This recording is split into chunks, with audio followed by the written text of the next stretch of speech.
Quevilly-Rouen 11e accueille Caen 13e. Ça s'annonce très disputé dans ce derby normand. 2 points d'écart seulement entre les deux formations.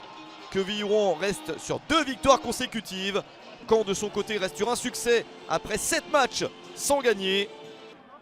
Quevilly-Rouen jouait en Coupe de France quelques jours auparavant, 1 but partout contre Laval, équipe de nationale, et une qualification 4-2 au tir au but pour Quevilly-Rouen. Les Normands affronteront Monaco en 16e de finale, et ça commence mal pour QRM car Caen marque le premier but du match. Les supporters ont fait le court déplacement et ils fêtent le but de Prince Onyangé, servi par Jesse Deminguet.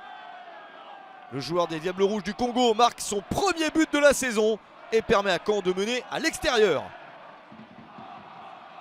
Les joueurs de Stéphane Moulin sont donc bien partis dans ce match et ils continuent à dominer. Le bon début de match de Malherbe. Attention tout de même à cette faute. Pas de but supplémentaire. À la mi-temps, Caen mène 1-0 sur le terrain de Quevilly-Rouen. Ce n'est pas encore suffisant pour être tranquille. Et au retour du vestiaire, les visiteurs veulent insister. C'est ce qu'ils font avec ce bon mouvement. La remise de Zadi Seri pour Nuno da Costa. 2-0 pour Caen après 5 minutes en seconde période. Deuxième but de la saison pour Nuno da Costa. Les Canets se détachent pour essayer de remporter ce derby. Une bonne performance pour les Canets. Ça pourrait leur faire 2 victoires de suite.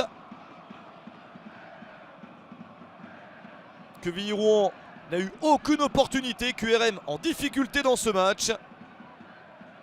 Mais il reste encore 40 minutes à disputer après ce deuxième but canet. Les joueurs locaux commencent à jouer et à trouver quelques meilleures solutions. Il faut attendre la fin du match pour qu'ils se réveillent. Et ils parviennent enfin à se procurer une occasion et à marquer. La réduction de l'écart après 1 minute dans le temps additionnel grâce à Romain Padovani. Le deuxième but de la saison pour Padovani. Et il reste encore un petit peu de temps. Les Canets pensaient presque avoir match gagné. Il reste du suspense dans les tout derniers instants. L'équipe de Bruno Herles a eu le mérite de ne rien lâcher et bénéficie de ce coup franc. Il y a un contact ici. Un Canet se retrouve au sol, mais l'arbitre laisse jouer. Et c'est la décision de l'arbitre qui peut tout changer. Les joueurs de Quevilly-Rouen continuent donc à aller de l'avant. Le centre et la reprise victorieuse. Incroyable égalisation de QRM après 3 minutes dans le temps additionnel. Nazon pour la passe. Khalidou Sidibé pour le but. Le deuxième but de la saison pour Sidibé. C'est absolument incroyable. Il y avait 2-0 pour Caen. Et Quevilly-Rouen égalise avec des buts dans le temps additionnel. Un après 1 minute dans le temps supplémentaire et un après 3 minutes. C'est absolument fou.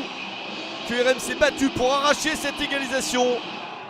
Les Canets se plaignent de leurs joueurs restés au sol, non signalés par l'arbitre. Un coup de sifflet qui aurait mis un terme à cette action. Alexandre Mendy, en se plaignant, prend un carton rouge alors qu'il a rejoint le banc depuis la 81e minute. Et ça ne change rien à la situation. Quevilly-Rouen a bien arraché le point du nul. 2 partout entre Quevilly-Rouen et Caen dans ce derby normand. Quevilly-Rouen termine cette phase aller à la 11e place, Caen à la 14e place.